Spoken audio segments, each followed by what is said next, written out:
老铁们，今天咱们来聊个挺炸裂的话题，主角是咱们都熟的不能再熟的司马南。这不，刚消停没多久，他又摊上事儿了，而且这回的事儿就像是一面镜子，把很多咱们平时看不清道不明的东西照得一清二楚。话说天下大事，真是此一时彼一时啊！现在这个时代，任何一点小小的疏忽都可能像滚雪球一样，最后变成一场压垮骆驼的雪崩。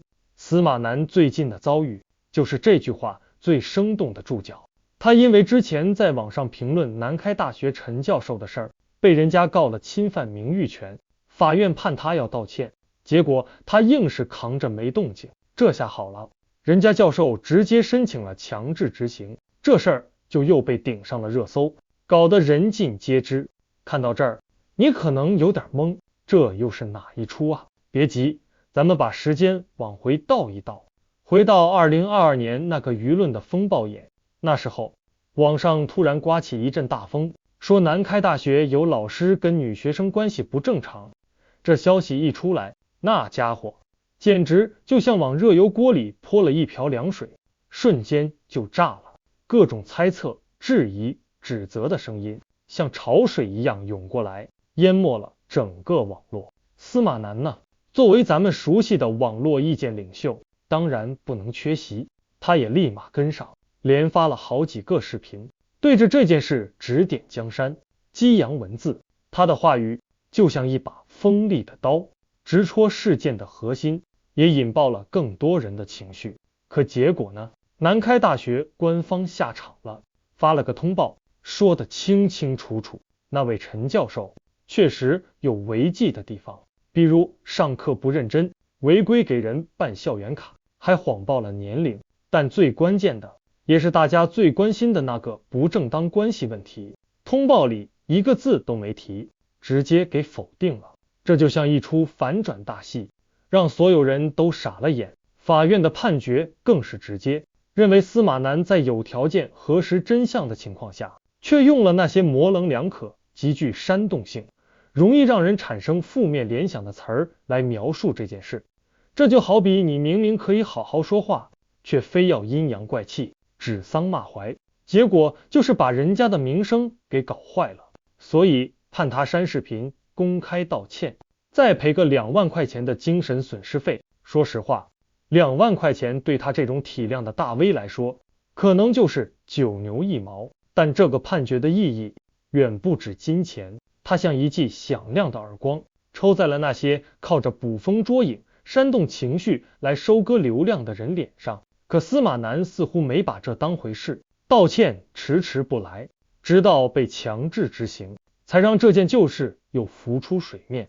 这种拖延和沉默解决不了任何问题，反而让他本就摇摇欲坠的形象又裂开了一道大口子。为啥说是雪上加霜呢？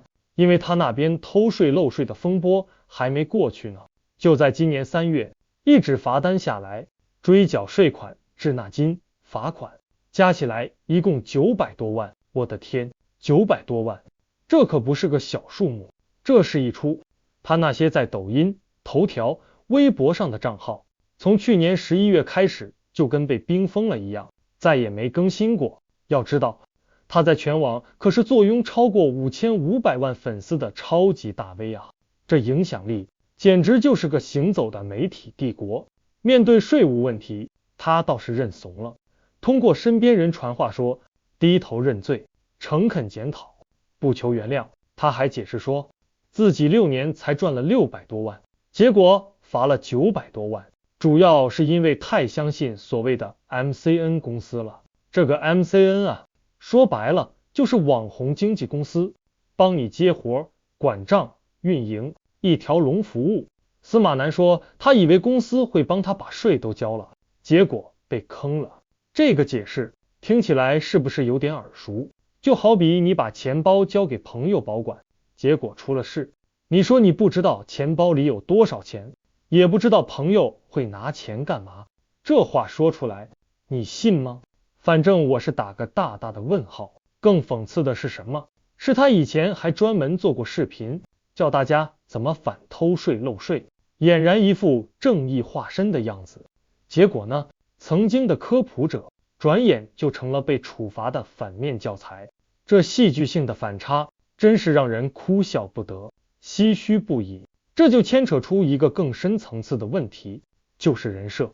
司马南本名于力，最早是靠反伪科学出名的。那会儿他可是个英雄，假扮成气功大师，在台上把那些骗人的把戏一个个拆穿，让大家看清真相，那叫一个大快人心。后来互联网时代来了，他华丽转身，成了一个网络评论家，给自己贴上了爱国的标签。他言辞犀利，观点鲜明，骂美国，批西方，赞扬咱们国家，确实吸引了一大批粉丝。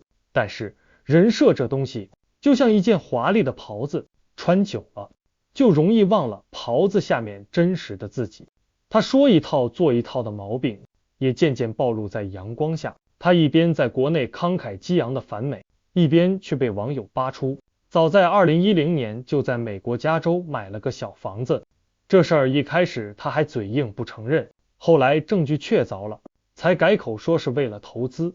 这种解释就像是给一个漏水的窟窿打上一个透明的补丁，非但没堵住，反而让大家看得更清楚了。爱国是工作，赴美是生活，这种割裂感让他的爱国人设瞬间变得像纸一样薄。当一个人的人设开始崩塌，那他所做的一切都会被放在放大镜下审视。去年他受邀参加西凤酒一个子品牌的活动，本来是个商业合作，结果呢，网友们不买账了，纷纷喊着要抵制西凤酒，搞得人家品牌方焦头烂额，连夜发声明撇清关系。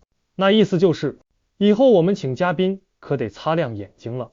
这事儿闹的司马南自己也挺没面子，只能在网上喊话，说冲我来，别难为酒厂。